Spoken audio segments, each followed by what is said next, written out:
आइए सीए श्रीमान अभिषेक जी जैन दिल्ली शिगर वाले, और तैयार हैं श्रीमती जागृति राजेश जी गांधी सूरत। नमोस्तु गुरुवर। अनुभव यहाँ खड़े होके शंका की समाधान का एक, मेरे ख्याल से यहाँ सभागार में बैठे सभी लोग जब हम समोपशरण में बैठते हैं और तीर्थंकर की जो हमारी शंका का समाधान गौतम गणधर के थ्रू करते हैं, यहाँ तो साक्षात गुरुवर बैठे हुए हैं। नमोस्तु गुरुवर।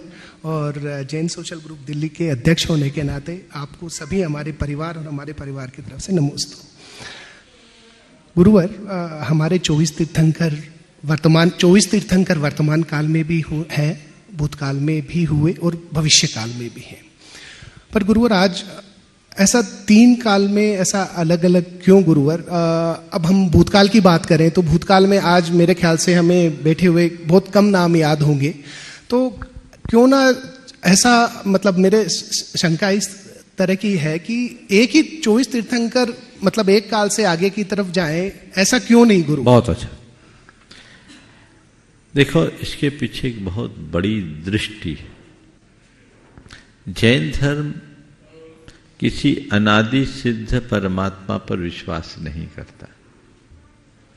जैन धर्म के अनुसार ऐसा कोई परमात्मा या उन जैसी शक्ति नहीं है जो अनादि से परमात्मा रूप में ही है और अनंत काल तक बनी रहे।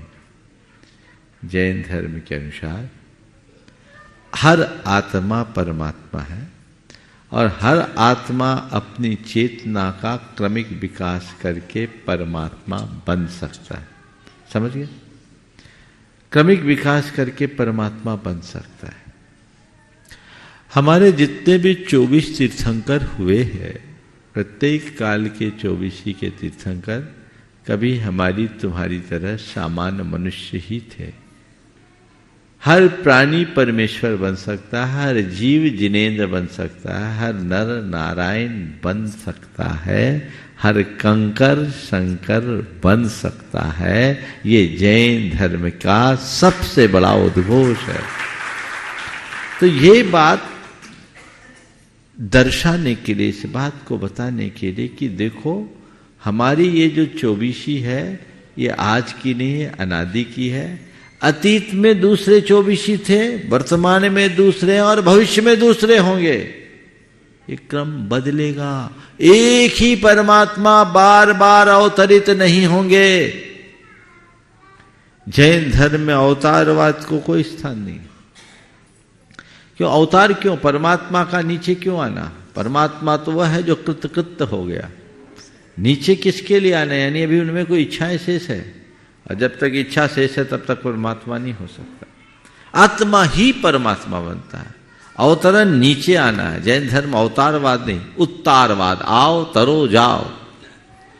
जैसे दूध से एक बार घी निकल जाने के बाद घी वापस दूध नहीं बनता, वैसे ही आत्मा से एक बार परमात्मा पना प्रकट हो जाने के बाद दोबारा आत्मा इस संसार में नहीं आता।